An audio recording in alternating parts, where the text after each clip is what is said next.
thanks again for coming. I know we already talked so far, but yeah, thanks for our third, and welcome to our third open house. I'm Kyle Stover, the Gunflint District Ranger, and that being said, welcome to the Tofty District. So, so Ellen Begarda-Shamatic is the Tofty District Ranger. She had another thing come up and she couldn't make it today, and she sends her regrets there. But the Gunflint Tofty District line is actually over about where Isaac Hansen is. But of course, we're working together on a daily basis. A lot of staff cover both districts as well as some of our other districts with Kawishiwi, Laurentian, and LaCroix as well. So that being said, thanks. And I think some of the background I already shared. We had talks back in the fall about bringing back a community spring meeting up at the Mid-Trail Fire Hall. We've done that in the past, and they kind of fell by the wayside after COVID, and there was interest in bringing that engagement back up the Mid-Trail way, and we were having the same conversations in Isabella. So we had one of those public meetings scheduled, and we thought, why don't we just kind of fill in? There's a gap in between here that I think that fits pretty well with this this type of audience within the communities we serve. So this is why we're here at Lutsen. But the main goals for tonight, our objectives here were mainly to make ourselves accessible. We have a variety of projects, and we try to tailor the project to present, what's going on within the communities around them. All the maps that you can go and see between engineering, timber, silviculture, recreation, fire and fuels. You can see what's on the docket for this year, fiscal year 25, and a little bit into summer 26 as well.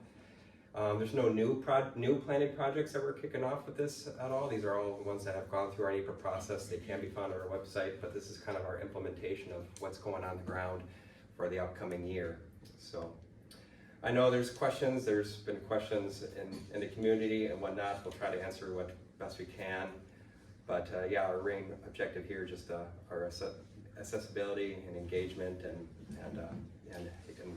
hear just what's going in here back from the community as well. So thanks with that. And it's a small group, so I kind of feel awkward asking for broad questions. But if there's general questions you have for me, we can take that as a group here. We can talk individually if you like.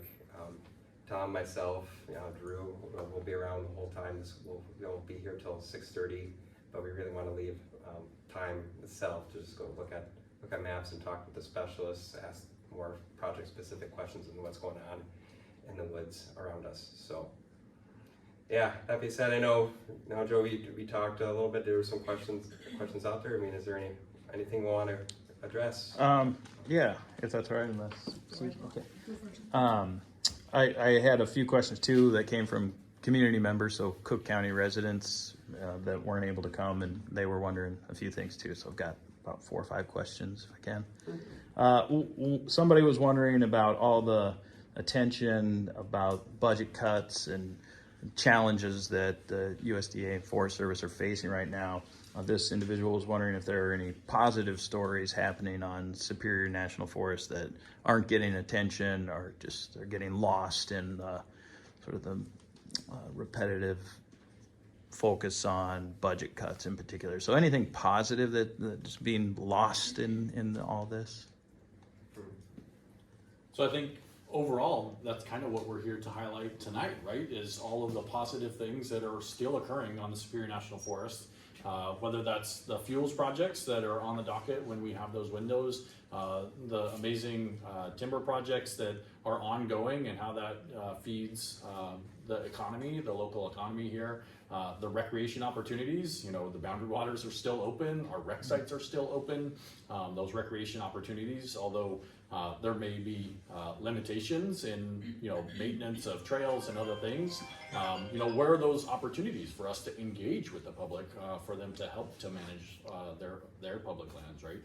Those are all things that we're highlighting here in the open houses that we have, that really are amazing for this amazing piece of ground. Okay, and then the follow-up to that was, will there be portage maintenance, campsite maintenance, like latrines, some of the stuff that we're accustomed to. Is that going to be happening this summer? Yeah, so based on the limitations that we do have on staff, the focus is going to be on health and safety. And so, how do we keep those sites open when you're thinking of developed rec sites? How do we pump those toilets? When we have campground hosts or we have concessionaires, those are tools for the other people to help us manage those. But our staff time is focused on trying to keep those open and keeping those bare essentials, those health and safety essentials going this season. When we get to the boundary waters, again, health and safety, so digging latrines and cutting hazard trees, that's going to take a lot of our focus, engaging with the public, making sure that there's enforcement and education. Those are part of health and safety out there with our staff, and so that's going to be a big focus.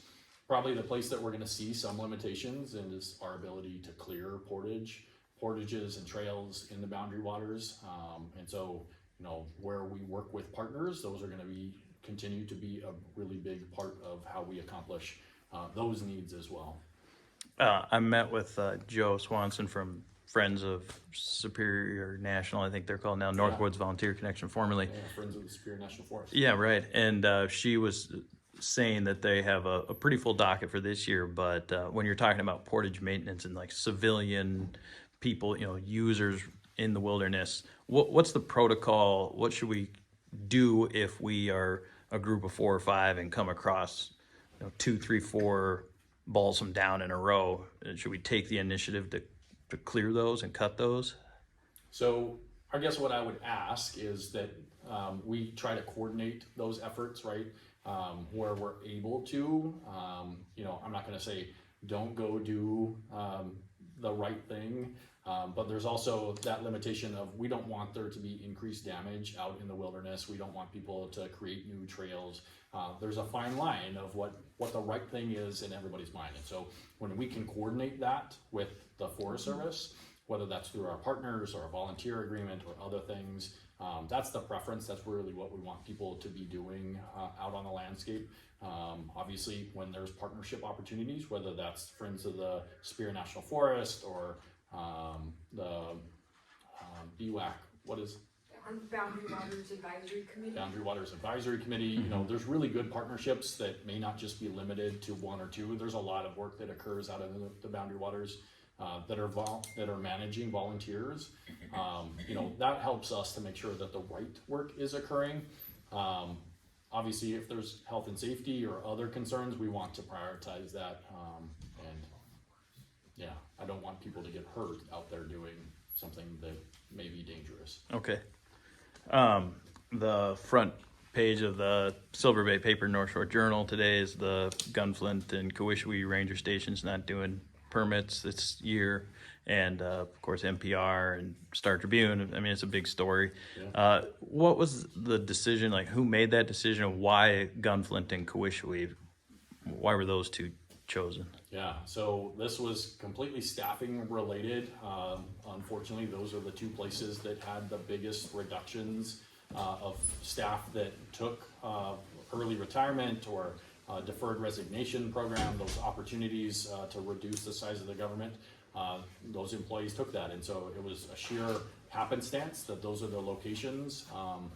I think as we were triaging what is that impact, the relationships that we have with private businesses as cooperator agreements to issue those permits, those were some of those determination of, do I shift from other offices and close them? Do I try to provide, make sure that offices stay open? And that's really the bottom line, is like all of our offices are still open, right?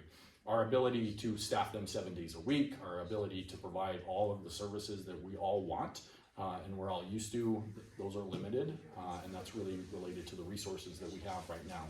We are working through avenues to try to increase that, to bring those things back as we're able to, but right now, the reality of it, as we were coming into the quota permit season, it was just too much for us to say, hey, like, we need to have a plan, we need to communicate that plan to the public, so that those permits, starting on May 1, could be issued. And so this is a dynamic situation. Could it change again? Absolutely. And we'll adapt to that when we face that hurdle as well. Okay, like this year that could change. Okay. Do you think you're done with cuts? So at this point, I don't know. Really, we're just reacting to whatever comes our way. You know, could there be additional opportunities for people to retire early, or incentives to retire, for them to resign with incentives? All of those things are possible, and so really, I have no idea what's going to face us for the rest of this fiscal year.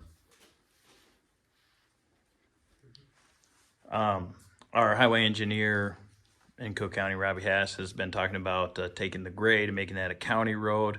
What's the Forest Service's stance, or where are you at on that? Yeah, so we actually had a conversation just last night at our open house on the mid trail, knowing that there's interest in that, of what those next steps might look like. Generally, we're open to that idea. You know, there's nuance of, you know, do they own that land? Is there an exchange? Is it an easement similar to what we have with state highways that cross National Forest System lands? I think that's probably the avenue that we would pursue, and we're definitely open to that idea. I think we'll schedule some meetings with Cook County in the near future of like, what is their proposal and how do we move that forward? Okay. Then just one last one was also going back to all the attention about budget cuts and what's to come. Just someone wondering how the team is doing and how morale is, and you know, we're sort of losing that human component of this, it seems. So someone was wondering how people are doing. Yeah, it's a huge impact, and you can talk to the employees that are here. You know, it's a distraction at the very least, and it's all consuming for some. And so, you know, everybody's human. We react to those in different ways, and you know, we're trying to help support the employees as they're making those personal decisions, whether to leave or even if it's not their decision to leave, and support them where we're able to. What percentage of reductions have you had as an organization? So some of this is cumulative, right? It's not, hey, what's happened over the last 3 months? It's really what's happened over the last 3 years. Drew, who's not in here, you know, some of the statistics that he's been looking at, we're like 25% of our front desk staff are what we have left. And so that's the impact of what we're able to staff, right? Recreation and timber, they're like 50% of the organization. And so there's limitations in what we're capable of doing. And so we have to triage some of those sorts of work. And again, it's not like it's just occurred, right? It's cumulative over the last few years, that, you know, there's impacts that sort of adds up to.